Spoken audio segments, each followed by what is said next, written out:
5 février 2023, on se retrouve donc pour un petit point sur l'actualité dans et autour de l'Ukraine, comme d'habitude, et on va commencer tout de suite. Alors, les bombes à longue portée, alors bon, c'est pas vraiment des missiles, hein, c'est des bombes à longue portée, hein, des sortes de roquettes, enfin, qui seront lancées, devraient être lancées par les HIMARS, qui seraient donc livrées à Zelensky par les Américains.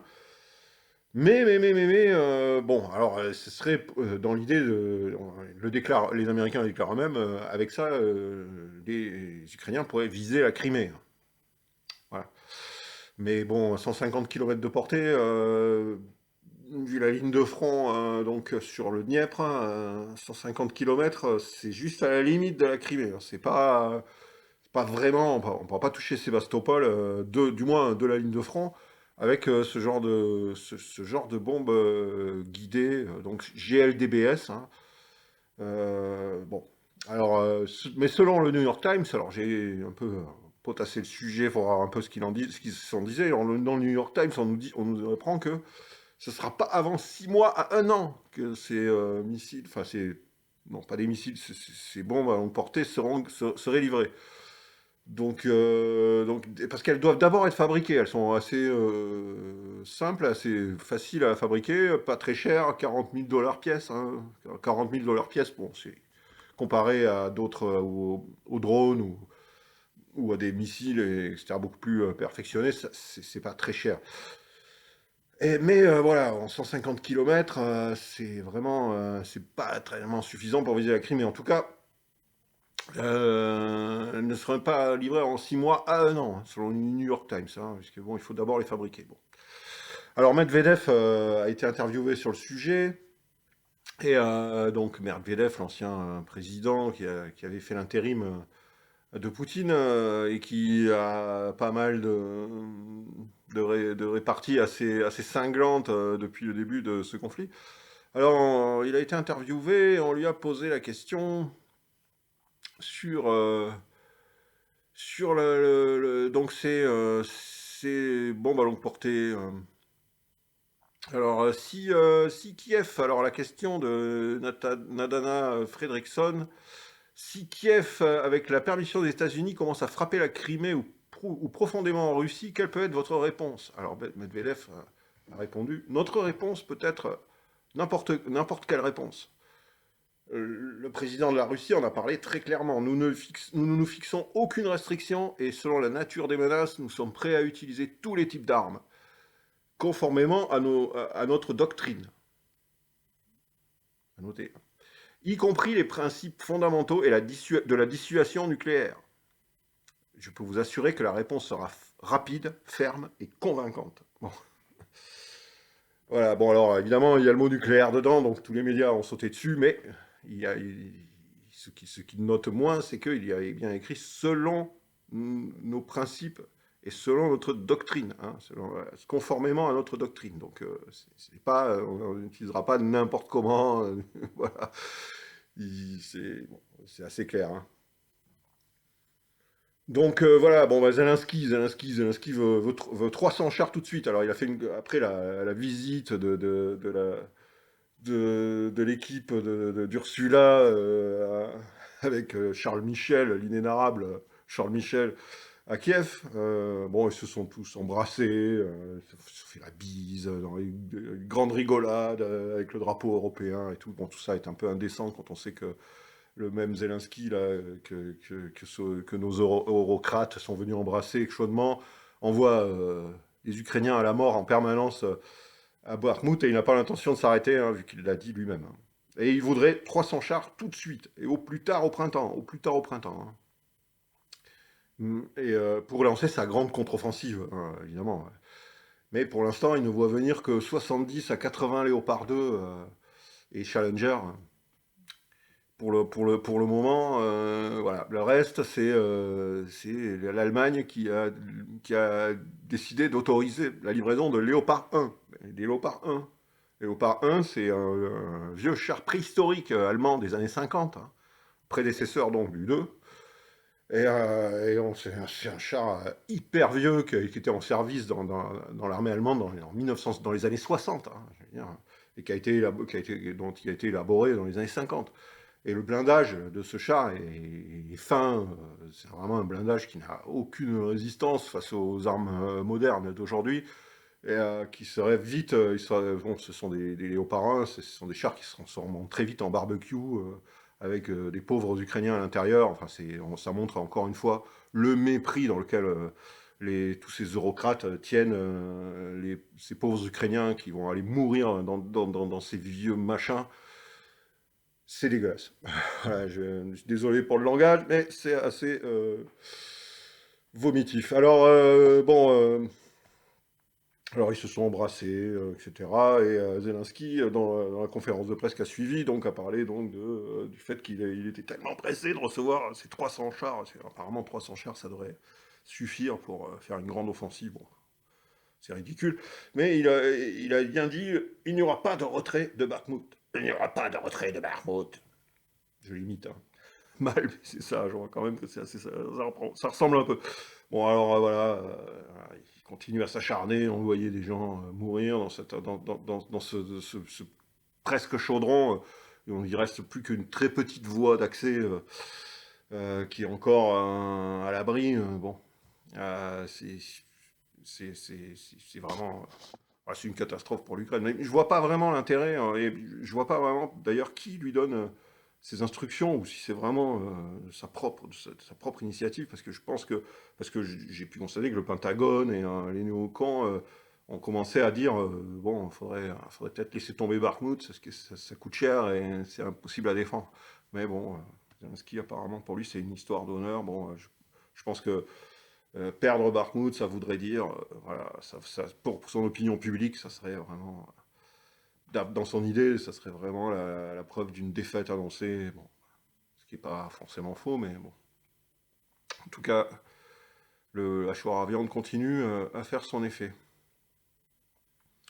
Alors, on a quelques infos.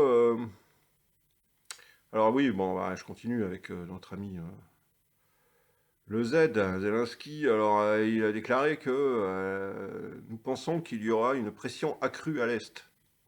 La Russie veut se venger à l'endroit exact où elle a précédemment échoué. Elle veut prendre l'Est. Alors, il fait référence à Kharkov, hein, bon, où les Ukrainiens sont censés avoir remporté leur plus grande victoire avec Kherson. Bon, une victoire, on en a déjà parlé, j'en ai déjà parlé dans ces vidéos, hein, dans les vidéos précédentes. Bon, et une victoire à la Pyrrhus, hein, les Russes se sont retirés de Kharkov, de la région de Kharkov, parce qu'ils ont vu qu'ils étaient un peu trop étendus, leur ligne de front était un peu trop étendue, ils n'avaient pas l'effectif suffisant, donc ils ont préféré, et que ça ne valait pas vraiment le coup de sacrifier des hommes pour défendre cette région, et donc ils ont préféré se retirer. Bon, ça a été peut-être fait un peu dans la précipitation. Le retrait de Kherson au sud a été beaucoup mieux organisé, sans doute, beaucoup plus anticipé par, à l'époque, Surovikov, hein, Surovikin plutôt. Mais bon, voilà, voilà, c'est pour une victoire, c'est pas génial. Bon, alors, il a fait référence donc aux zones à l'est de Kharkov. Et notre mission, alors je cite Zelensky, notre mission est d'empêcher cela et de les retenir jusqu'à ce que notre armée soit équipée d'armes adéquates. Je pense que nous avons toutes les chances. Alors, les États-Unis et leurs alliés ont promis à Kiev des chars de combat, des M1 Abrams, Challenger britanniques, Léopard 2 allemands. Mais la livraison prendra des semaines, voire des mois. Donc les Ukrainiens. Alors, Zelensky a fait une déclaration notable. Il a dit les Ukrainiens doivent se souvenir de la motivation et de l'esprit du début du conflit. Et alors que dans certaines parties du pays, ils ont l'impression d'être en vacances plutôt qu'en guerre. Selon voilà. Donc selon lui, voilà, les Ukrainiens ont un peu trop l'impression d'être en vacances dans l'Ouest. Hein. Je pense qu'il fait référence à l'Ouest du pays. Parce qu'à l'Est, c'est pas vraiment des vacances. Hein. Mais bon. Donc voilà, bon, ils n'ont pas l'intention de se retirer de Bakhmut, hein, c'est capital. Alors on apprend, sinon, on apprend que On apprend donc que dans la presse suisse, alors dans la presse suisse, on a une info, on nous a livré une info, la presse suisse, un journal suisse qui a parlé qui aurait eu des infos selon lesquelles le directeur de la CIA, donc Burns, aurait été à Moscou pour offrir à Poutine 20% de l'Ukraine en échange d'un traité de paix, quoi, d'un cessez-le-feu. Donc 20%, en majorité, c'est le Donbass, hein, ça représente à peu près ça, hein. Bon, est-ce que c'est vraiment une info fiable? Bon, déjà, j'ai des doutes que Burns se soit rendu à Moscou pour ça, hein. Je pense qu'il aurait l'occasion d'échanger euh, sans avoir besoin de se déplacer à Moscou en secret. Ça me paraît bizarre, mais bon, alors il aurait offert 20%. Mais les Russes ont refusé, hein. Les Russes ont refusé. Bon, apparemment, ça n'aura pas paru une offre intéressante. Alors, sinon, on a en ce moment les opérations anticorruption qui continuent. Alors bon, c'est assez bizarre de voir le corrompu, le plus corrompu des corrompus, mener une opération contre d'autres corrompus, hein. Je parle bien sûr de Zelensky et donc des.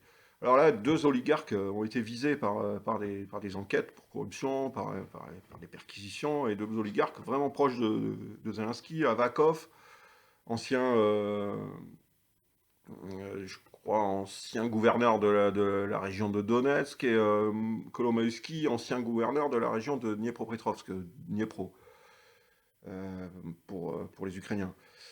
Ils ont été perquisitionnés. Kolomoïski, on a vu quelques photos de sa perquisition. Les agents qui ont perquisitionné sa maison avaient pris soin d'enlever leurs chaussures, hein.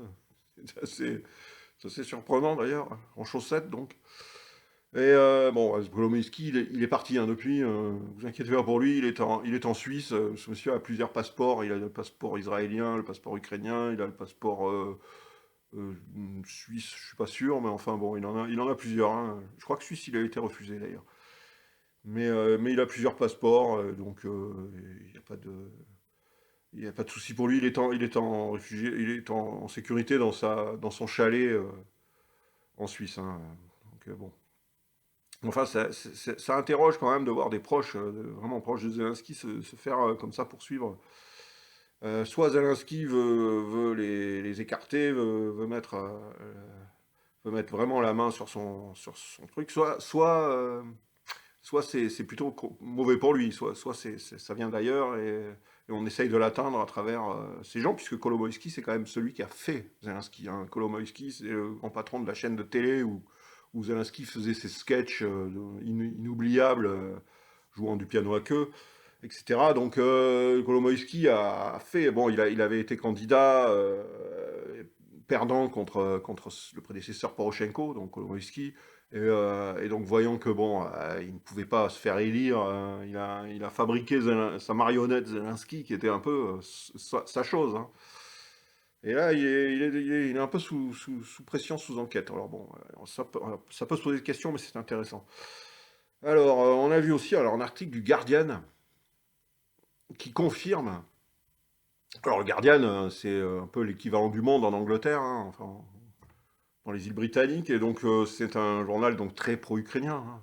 C'est très très pro-ukrainien, à fond, et qui nous a sorti un article donc dont le titre est bon, en français, je fais une traduction, hein, les forces russes pourraient reprendre l'initiative alors que la guerre en Ukraine s'éternise. Donc cet article, qui est sous-titré donc les chars occidentaux n'étant pas encore arrivés, les envahisseurs, sur les Russes, pourraient être dans une meilleure position au début du printemps que les défenseurs ukrainiens. Bon, voilà. Et à l'intérieur de bon, cet article, bon, voilà, c'est un peu la propagande courante, mais à l'intérieur, à la fin, on trouve quelques inquiétudes. Alors, je cite l'article, les milieux politiques s'inquiètent également de la durée pendant laquelle les troupes de première ligne existantes dans l'armée ukrainienne, aussi engagées soient-elles, pourront être invitées à poursuivre les combats sans une pause. Une inquiétude concernant le niveau de suicide parmi les soldats ukrainiens, en raison du stress sur le champ de bataille, a été soulevée le mois dernier par le député conservateur britannique Ian Duncan Smith, après avoir visité un hôpital militaire près de Kharkov. Voilà, donc on apprend qu'il y a un niveau de suicide très élevé dans les troupes ukrainiennes, hein, ce qui ne saurait nous surprendre. Et là, l'article continue, la mobilisation s'est intensifiée en Ukraine et on parle de personnes se voyant présenter des papiers de recrutement dans la rue. Ah ben oui, on l'a vu, des dizaines de vidéos circulent sur Telegram, sur Twitter, sur les réseaux sociaux, où on voit ces hommes qui se font arrêter par des agents recruteurs dans des voitures de police, voire même dans des ambulances, et qui sont à qui on présente un papier de recrutement en pleine rue et qui sont emmenés on ne sait où, enfin si on se doute, hein, bien sûr, sur le front. Donc le Guardian continue, mais la question est posée de savoir si ces futures vagues de recrues feront preuve du même niveau de motivation. Oui, en effet, on peut se poser la question. Donc bon, on sent une certaine inquiétude sur l'Ukraine. Bon, et puis là, la confirmation par The Guardian, hein, un journal extrêmement réputé, très sérieux, mais aussi très très pro-ukrainien, évidemment, que ben, les recrutements dans la rue, c'est une réalité. C'est pas seulement des fakes en vidéo, hein, comme le répondent nos amis de LCU, etc., quand on leur en parle. Donc voilà pour l'article du Guardian. Voilà, j'ai à peu près parlé de tout. Bon, alors, on ne peut pas éviter évidemment le sujet du moment, le ballon espion chinois. Alors, le ballon espion chinois qui a survolé les États-Unis, enfin la région du Montana, soi-disant, ce ballon espion qui était là pour surveiller des usines d'armement. Enfin, alors les Chinois ont dit que c'était un ballon météorologique qui s'était échappé, qui avait dérivé, et qui s'était retrouvé là par hasard. Bon, évidemment. Alors bon, qui dit vrai, etc. Bon, les ballons espions, moi je veux bien, mais les Chinois, mais tout comme les Russes, tout comme les Américains, possèdent des tas de satellites espions dans l'espace qui peuvent prendre des photos, qui peuvent surveiller, qui se surveillent tous les uns les autres, alors faire tout un cirque. On a fait lever toutes les agences américaines pour crier au scandale. Ouais, les Chinois nous envoient des ballons pour nous espionner. Et puis alors, notre ami Biden n'a pas voulu le descendre, pas voulu faire descendre le ballon parce qu'on ne sait jamais s'il y avait des gens en dessous, si ça pouvait blesser des gens en dessous. Alors bon, le Montana, une région particulièrement peuplée, comme chacun sait, une région avec une densité de population extrême, hein. C'est ridicule, bon, voilà, évidemment, c'est ridicule. Alors évidemment, envoyer des ballons espions gros comme 4 autobus, c'est un moyen d'espionnage d'une discrétion à toute épreuve. Bravo les Chinois, ça n'a pas de sens. Mais on voit que c'est tout ça semble avoir un but, hein, toute cette mousse faite autour de ce ballon. Ça semble avoir un but, c'est d'habituer les gens à l'idée des méchants Chinois qui nous veulent du mal et qui veulent nous espionner, qui veulent nous... Voilà, évidemment, je parle au niveau du public américain, pour essayer de monter... On a fait la même chose avec la Russie hein, pendant des années, hein, faire monter la sauce, voilà, les Russes sont méchants, là. Voilà, ils empoisonnent les gens, ils Skripal, tout ça pour nous amener petit à petit à ce qu'on voit aujourd'hui, hein. Et là, on sent un peu tout à fait la même. Et d'ailleurs, on voit un article du Daily Mail où on nous dit que Xi Jinping ordonne à son armée de se préparer pour envahir Taïwan en 2027, selon Burns, le William Burns, donc le directeur de la CIA dont j'ai parlé plus tôt, qui est censé avoir été offrir 20% de l'Ukraine à Poutine. Bon, ça. Et, voilà, alors, donc Xi ordonne à son armée de se préparer. Selon Burns, Xi ordonne à son armée de se préparer pour envahir Taïwan en 2027. Donc préparez-vous, la guerre contre la Chine, le grand combat, la mère de toutes les guerres arrive. Hein, parce que bon, la guerre en Ukraine par proxy interposé, ça, ce n'est rien. Hein, le vrai climax de la chose, ça sera donc la guerre contre la Chine, alors 2025, selon certains, 2027, on s'y prépare et on fait monter la sauce, on fait monter la sauce et ces histoires de ballons espions, ça sert à ça, hein, ça sert à ça. Voilà, alors bon, je vais revenir un peu pour reparler de la visite donc, de Ursula et à Kiev, hein, avec toute sa clique. Elle est pas venue les mains vides, Ursula. Elle est venue avec 35. Alors, elle n'a pas ramené dans ses bagages des chars, mais elle est venue quand même avec 35 millions d'ampoules LED basse consommation pour distribuer aux Ukrainiens. C'est merveilleux. Elle va sauver l'Ukraine avec 35 millions d'ampoules basse consommation. Elle est venue avec des petites boîtes là, entrée. Ah, ouais, regardez ce qu'on a en Europe pour vous, les Européens, on va vous éclairer. Vous allez pouvoir vous éclairer pour pas cher grâce à nous. Ah, c'est génial, hein, bravo, hein, merci, merci Ursula, merci. Bon, ouais, je pense qu'avec tout ça, on va pouvoir faire un bon petit business, hein, il n'y a pas de souci. Donc, donc voilà. Voilà, à défaut d'envoyer mieux, bah, on envoie des millions d'ampoules. Alors 35 millions d'ampoules, les Ukrainiens pourront remplacer leurs vieilles ampoules qui consomment à la mort, quoi, par des bonnes ampoules basse consommation à LED. C'est génial, c'est super. Voilà, bon, écoutez les gars, les amis, et les amis et les amis ES, hein, évidemment, hein, sans faire dans le wokisme, mais bon. Donc on va s'arrêter là et puis je vais vous dire à bientôt. N'oubliez pas de faire les choses habituelles. Vous pouvez cliquer sur tous les trucs en dessous, les machins, les petites cloches, vous abonner, etc. Mettre des petits commentaires. Alors les commentaires, si vos commentaires disparaissent, hein, sachez, parce qu'on on m'a posé la question, il y a des gens qui ont été en colère, ils ont essayé de mettre des commentaires, ils ont disparu. Sachez que j'y suis strictement pour rien.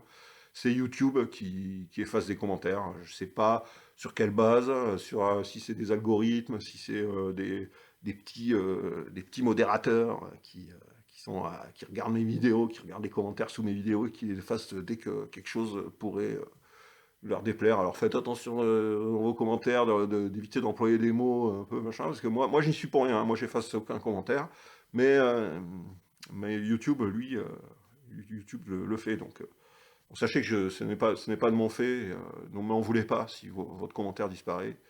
Vous devez en vouloir à YouTube et pas à votre serviteur Bertrand, qui n'y est pour rien.